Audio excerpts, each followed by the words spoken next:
Get real advice from renowned experts and entrepreneurs on today's business leaders. Here's your host, Gabe Arnold.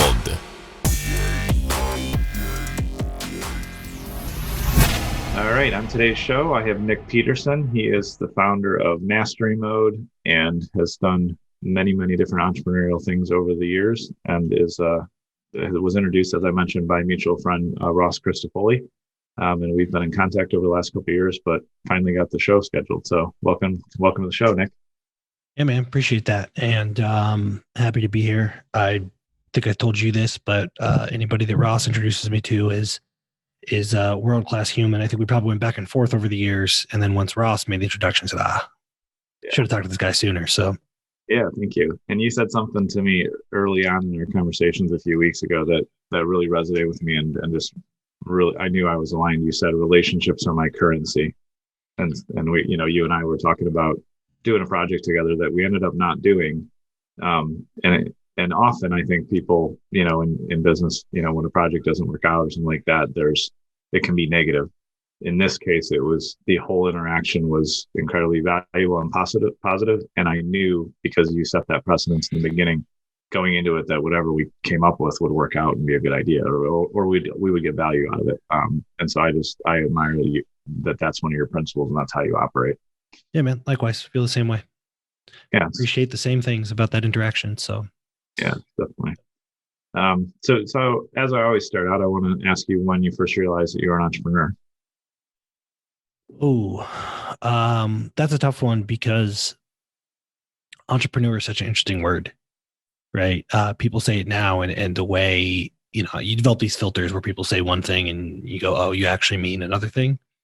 Some people say I'm an entrepreneur, like on the internet, and, random people you meet, what I interpret is like, oh, you have a problem with authority. That's, you know what I mean? So, but by the actual definition of entrepreneur, which is somebody that takes on an unusual amount of risk, that has been apparent from a very young age. It was probably, I was 20. So I had a business partner when I was 20.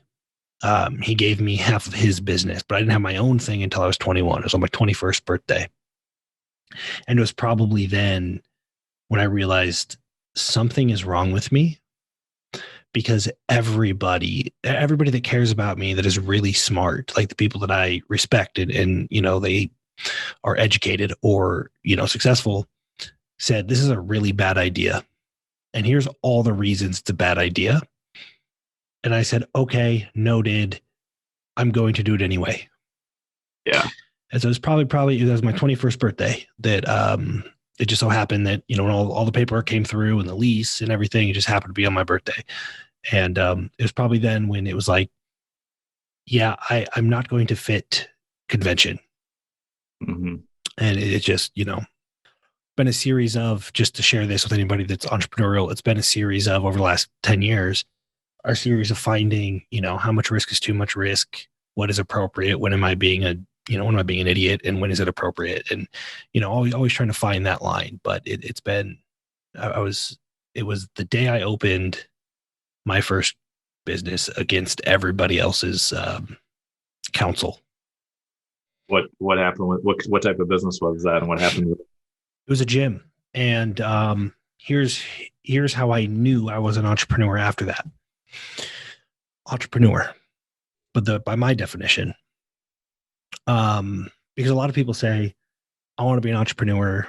They say it in a lot of different words, right? And I'm just going to preface with this. A lot of people say, I want to be an entrepreneur, but also I want you to give me a step-by-step guide, and I want you to guarantee that I'm going to make money. That's a job, right? You're not an entrepreneur if you want a step-by-step guide to follow, and then you want to be told you're doing it wrong and then get paid. Like, that's what a job is. Yeah. So I spent the next 4 years. It was a warehouse. It was a gym in Florida, and it was in a warehouse. I spent the next 4 years sleeping on the gym floor and never had I never considered doing something different. Mm-hmm. So I did that. During that time, I went pro in strongman in 2011, and I totally elite in 2 weight classes in powerlifting. And it was all about, getting stronger because I'm a gym owner and yada, yada, yada. And then I got injured. I tore both pecs. I tore both hamstrings. I tore my left adductor, and I was 25, and I was like crippled. I couldn't do anything. So I'm looking around, and I got this gym, and I got some very affluent clients that thought like the hardcore aspect of what I was doing was cool. I was like, I should probably learn how to make money, because that's the other thing entrepreneurs get pretty good at, right? Yeah. And I have something to show for this other than like the fact that I'm crippled. So I just focused on like, okay, I'm going to actually have these affluent people here in my gym already. And these are people that, people watching that we would pay $50,000 a year to be in contact with, and they're paying me to hang out with them. Yeah. And that clicked. And I just said, I'm going to spend time with just these people, all the power lifters, all the strongmen. I kicked them all out. I kind of let them phase out. And I just started spending a lot of time with these successful people. And, I spent a lot of time. I was like, okay, what will get them to come here more? How can I spend more time with them? And I started doing stuff, just events. I was just trying to get time with them. That was really all I was trying to do. And I realized if I just kept making it more expensive and I kept doing stuff for these people and I kept making it exclusive, it attracted more of this kind of person. So I had one bay. It was like a strip mall. I had one bay, a little 1,200 square foot bay. And within a year, we had knocked down 1, 2, 3 walls. So I had 4 bays, and it was packed. I was on a wait list. Wasn't doing any like advertising or marketing intentionally. It was just spending time with people. Mm-hmm. And it was fantastic. I learned so much, but that was probably the next 2 years. The question was, how can I attract more of these kind of people? The byproduct was raising the price, building this exclusivity, changing my language, having hours that were super exclusive. But I never went out and said, I'm going to raise my price. It was like backing into, how do I attract more of these people? Mm-hmm. Oh, they go to yacht clubs because nobody else can afford it. So I got to make this thing something nobody else can afford. Yeah. And you obviously learned a lot that I didn't realize I learned that till later. Mm-hmm. But we did that. And from there spun out a separate company. So nutrition company still does really, really well. I think they probably did 5 million last year. And just from there, did another thing. Then from there, did another thing. And from there, did another thing. But that was spent 4 years sleeping on the gym floor in Florida, where it's really hot. And that's how you know. So first it's like, oh, I'm different. And then you're an entrepreneur when you have no problem. Just didn't even think about like, I should get a job and like, get a house with climate control and stuff.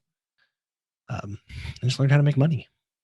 That's a good definition. I think I always tell people when I've started and lost a couple businesses along the way learning. And at one period I was sleeping on my office floor and showering in the sink because I was in a like a little business complex. And I was like, I'll get back on my feet. And I did, it's like, and yeah, you're right. If you're willing to do the things I think that entrepreneurs are willing to do in one day, the saying is true. Like it would kill everybody else or they couldn't do it. And it's definitely a different path, but it's the upside is infinite. There's no cap to what we could achieve depending on what we want to do and, and how much effort and, time we put into it. That's a trade-off, right? That's you want the upside, you gotta deal with the potential downside. And that's what entrepreneurs have is they're willing to face that risk of sleeping on the floor in order to, to earn the upside. Yep. And one thing that you shared when you shot over a couple notes about this, you talked about your 3 C's of clarity, certainty, and collapsing time. And I'd love to dig into that more because I think a lot of people talk about clarity, but maybe don't know what it is. Certainty and collapsing time is definitely a couple layers deeper. So what does that mean to you and how has that helped you be successful? Yeah. So there's an operating system that we all have, entrepreneurs in particular, where there's a certain kind of person. And it's not something I'm suggesting. I'm not saying it's a good thing. I'm not saying you should aspire to be this because we're hardwired, we're broken, like Elon Musk, you don't do that unless you're broken. But there's a certain thing that this type of person does, and it leads to repeat success. And so everybody's always trying to figure out what are these things. And just recently, probably over the last year, we sat back and said, okay, let's codify what this is. And are there commonalities between industries and personalities and stuff? And what is everybody trying to do? What is the question when they come to you or they come to me or they come to somebody and they say, hey, I want to lose weight. Hey, I want to make more money. Hey, like, are these all really different questions? And the answer is not really. Everybody's asking some version of, am I going to get there and am I going to be okay?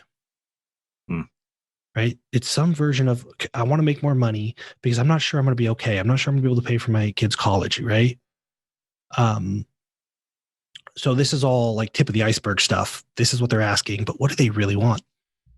And there's like some core, Dan Nicholson calls them the priorities, core priorities, preference priorities. And that's why cookie cutter programs don't work. Like if you can't, everybody has different preference priorities, right? Yeah. So you say, am I going to be okay? And I say, am I going to be okay? We're asking two different questions. So, okay, let's go layer deeper and figure that out. And then we're going to swap over to marketing because that's the world we live in. And there's a lot of rhetoric. People will pay the most for speed, sell speed, sell speed, sell speed, right? Get there faster. So that's the highest. That's the thing we value the most is speed. And so that's collapsing time, getting from point A to point B as fast as possible. You cannot collapse time and you can't help other people collapse time unless we have certainty over the path forward. So you think like, I'll use Google Maps as an example a lot, but okay, you want to get from point A to point B as fast as possible. Cool. You need the directions. And you need to know that those directions are accurate. Like, so Google Maps is updating in real time. So we're pretty confident as we follow Google Maps, we're good. So like Google Maps is the certainty piece, right? Collapsing time would be how fast you choose to drive. Yeah. Right. You can't really with confidence drive faster if you don't have the certainty. So what we really want is collapse time, but there's a certainty piece that we need first. What is the most efficient path forward? Do I want to take the scenic view? Do I want to take the view with no pay road, like pay tolls, like preference based? Mm-hmm. And there's a lot that goes into that where like you want to retire your wife in 10 years and you're on track to do it in 7. Mm-hmm. Cool. Then you could take the scenic route if you want. You don't necessarily have to collapse time. So there's this certainty piece. What's the most efficient path?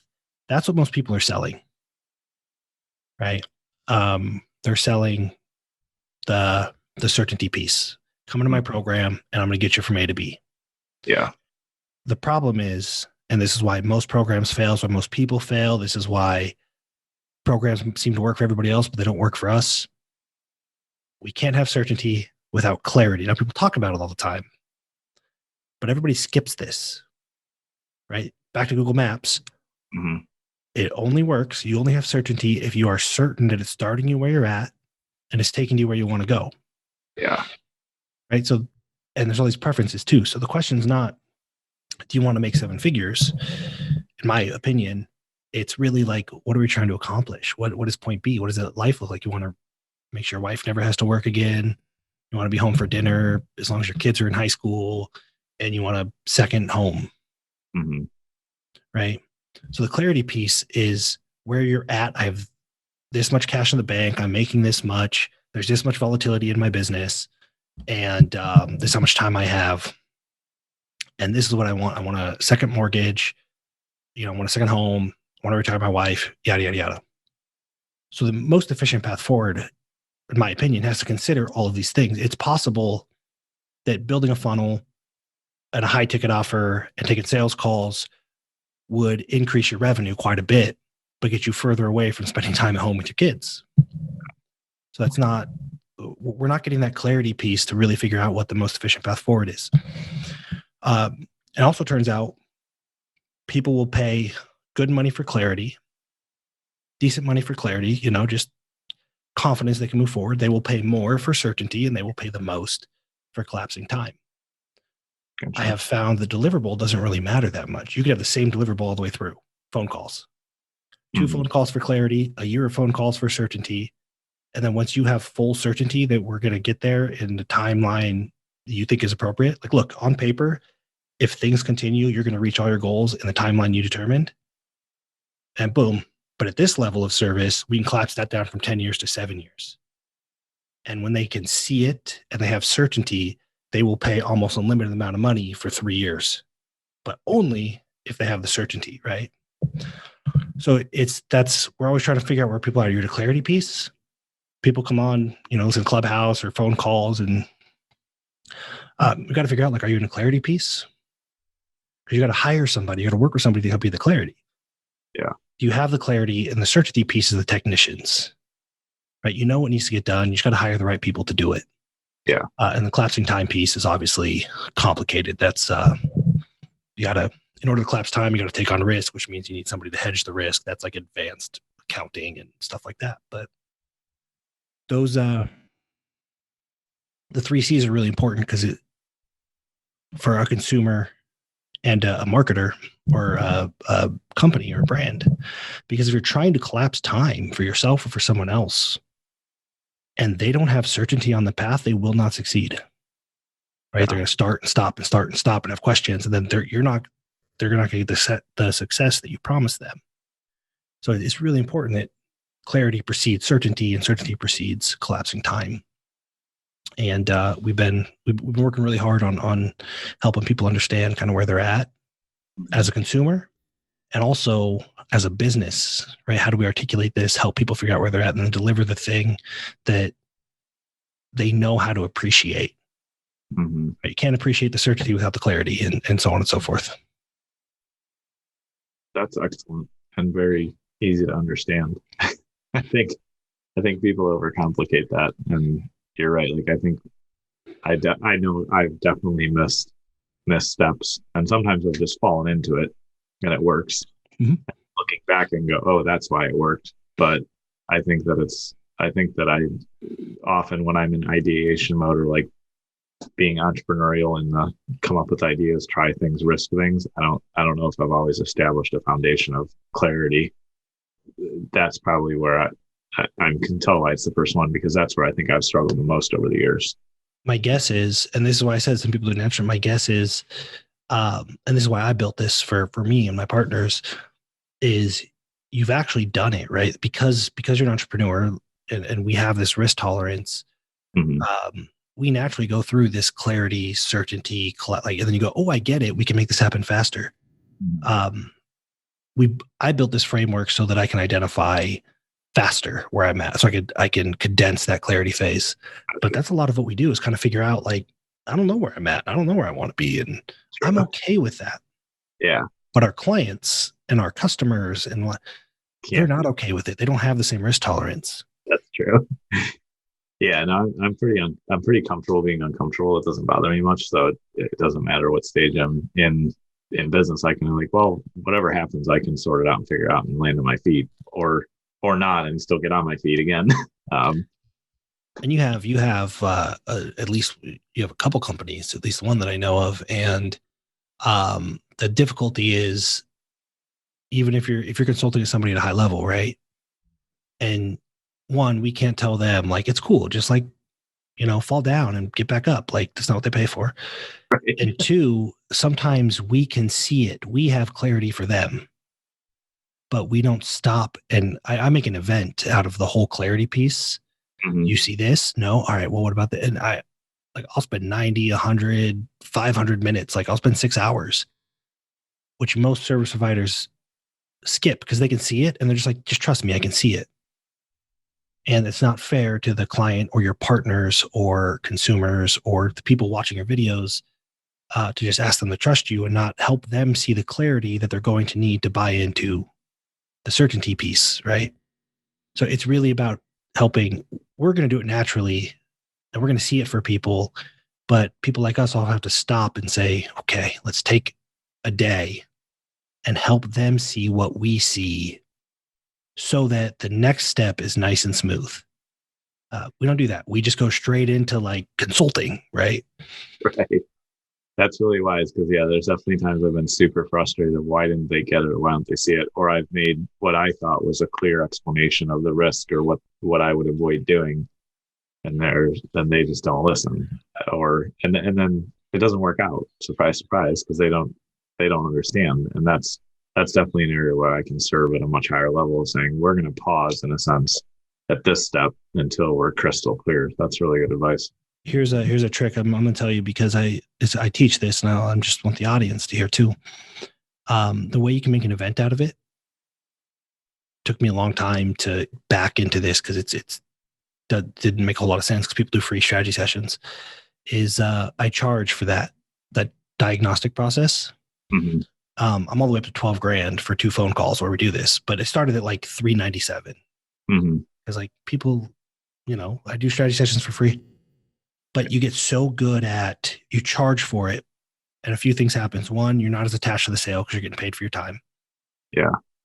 2, there's a little bit of pressure that this piece in and of itself, this clarity piece, is worth the price that you pay. So you really go all in and, Yeah.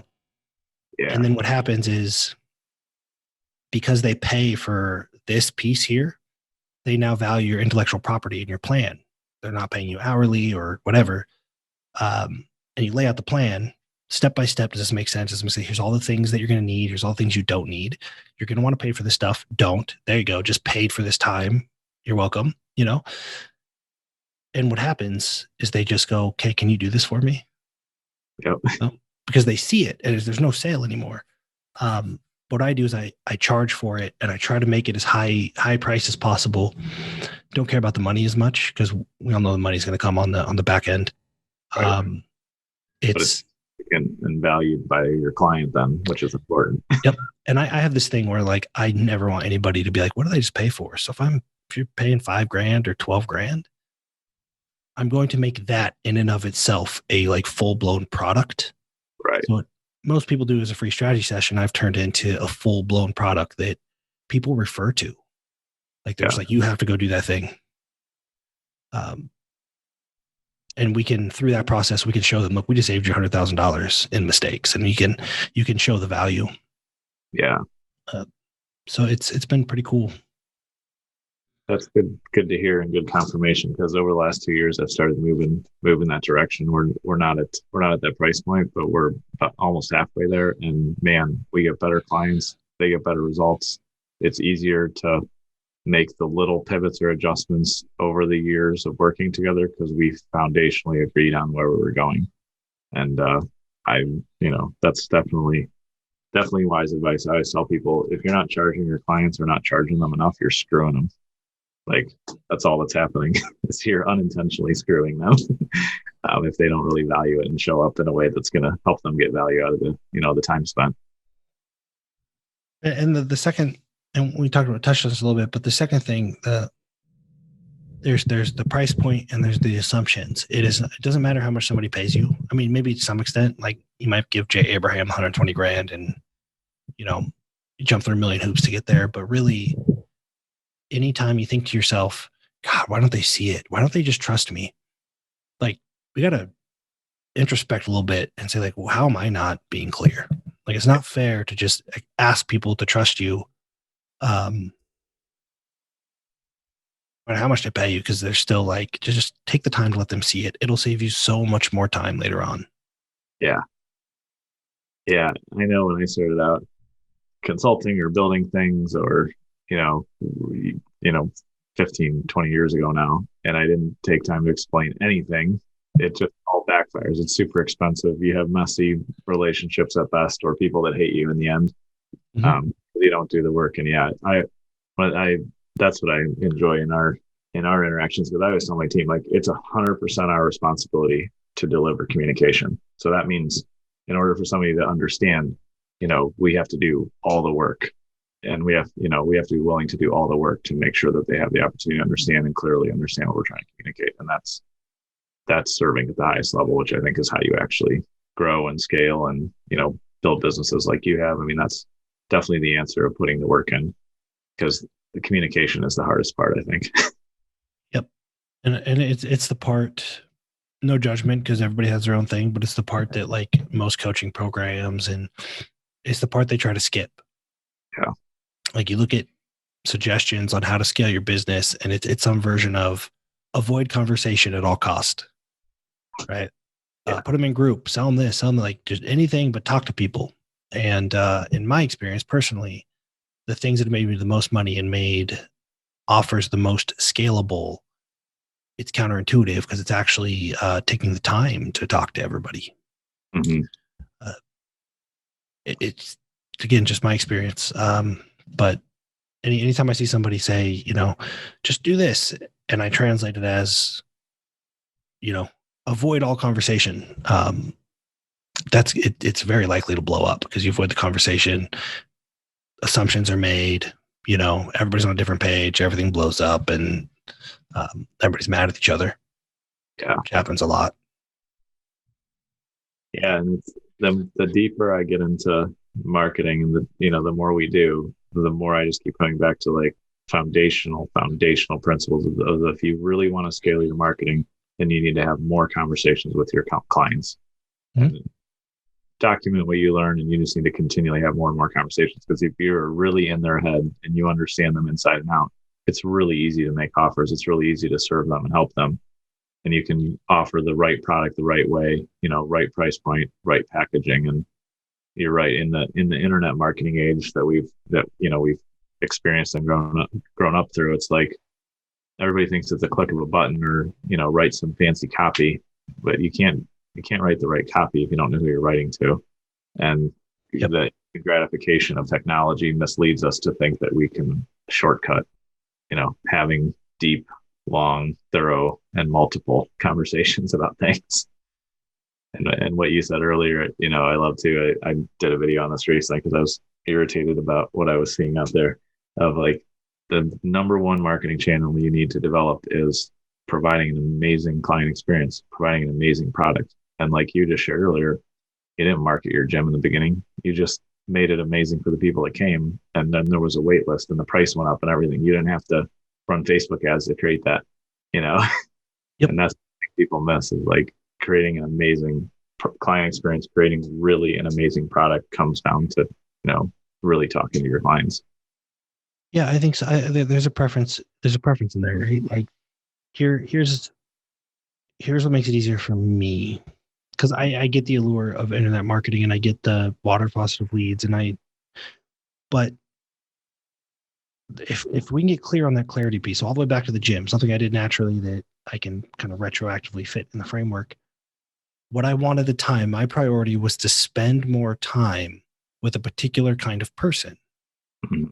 So all the behaviors, all the business, because in my opinion, your business exists to get you the life that you want. Some people think their life exists to grow their business. I'd like to go the other way. Yeah. So what are the things I can do to close the gap between where I'm at, where I want to be, talking to more affluent people? Right? It never about how do I make more money or how do I, and that goes to what is the most efficient way to get 10 hours a week back? Mm-hmm. Maybe making more money. It's likely the things you do to make more money are going to not do the exact opposite. Yeah. So maybe it's having an office closer to home. And we just got to think about like, what are we actually trying to solve? And all the price increases and the exclusivity and all this stuff, it happens at the appropriate time because it's the thing that's going to get you closer to what you want. Yeah. Not because somebody said, raise your price. Yeah. We have no idea if they're getting closer or further away. We just know it's a thing somebody told us to do. So again, that clarity piece is preference driven and preference drive strategy. So if we really know what we're trying to get closer to, those things just happen. Like, all right, well, in order to do this, then I have to be more exclusive. It might be the opposite. In order to have more people in this group so that, I get more data so I can sell the data to somebody else, I'd have to lower the price. So it's really like, what are we trying to accomplish? And then all the pricing and the packaging and the structure starts to work itself out. And we're not guessing. We're not just following somebody's random advice. That randomly doesn't work most of the time. Correct. Yep. And even if it does, it works. I'll say this, a lot of the stuff out there works for somebody's current position and destination, right? Like if I went to MapQuest and I entered a random destination and a random location, like it works for somebody that is there and wants to go there. But unless your starting place and destination are the same, then it won't quote unquote work, right? It's the whole clarity and preference piece that people just don't take the time. Yeah, no, you're right. That's excellent. I know you shared, if people want to kind of get in contact with you, get to know you better, they can go to bumpersbook.com, which I'll put in the show notes here. Can you tell us a little bit about what's in the book? I didn't know you had a book until we decided to set this up, which I'm going to check, get a copy of it. Tell me more about what's in there. I'm interested. You can also go to nicpetersonbook.com if you prefer to order from Amazon. A lot of people are more comfortable ordering off Amazon, and I don't really care if you're in my funnel or not.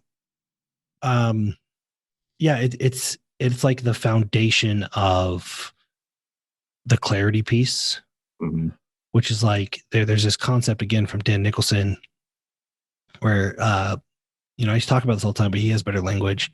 Never water the weeds, right? So it's like you want a beautiful garden, and you keep pulling the weeds, but then you keep watering them. And we do a lot of that stuff in our life where we're like, we keep doing things that get us further away from what we want. And there's also this idea of we don't appreciate when bad things don't happen. So it's called bumpers, like bumpers in a bowling alley. Like, how do we stay out of the gutter? Because a lot of people, it's like yo-yo dieters, right? We celebrate you might have a friend that loses 50 pounds and like, good for them. They're no longer pre-diabetic. Like, it's awesome. And we celebrate them, but we don't celebrate any of our friends that never gained the 50 pounds to begin with. Right. So there's actually an incentive, like in society, there's an incentive, excuse my language, to fuck up and then do better because you get rewarded for that. You never get rewarded for not messing up. And we find that especially high performing people that, want to make progress, the fastest way to make progress is like dig a hole and then dig yourself back out. Right. And digging back out is the progress. And so it's like, what if we took all those resources we're using to dig the hole and dig out and just put them in the right direction? So it's not about business. I have some anecdotes about business. It's mostly about our personal life and figuring out what makes us happy, what do we want, and structuring it so that we don't do the things that get us further away from what we want. So it's again, bumpers, like staying out of the gutter. It was great. I wrote it on a Saturday. I wrote it the day. My business partner found it. He's like, this is good. Can I share this? And I was like, sure. So he printed it off. And my next private client event, he handed it out to everybody. And then my COO took it and put it on Amazon. And then we sold it just sold a whole bunch. Like my clients were ordering it for their clients and stuff like that. And so I just rewrote it because it still had typos and everything in the first round. Awesome. Yeah, it's been unexpected. Very cool. Well, we'll definitely check that out, and I really appreciate you spending time with us today, Nic. I think you have a lot of wisdom for entrepreneurs, obviously, but everybody in life, like really figure out where you want to go, and then make decisions around that. So I appreciate you spending the time here, and we'll definitely have you back again soon. All right? Yeah, appreciate that. Looking forward. This show is brought to you by Today's Business Leaders. Learn more at our website, todaysbusinessleaders.com. Be sure to subscribe on Apple Podcasts or Spotify today.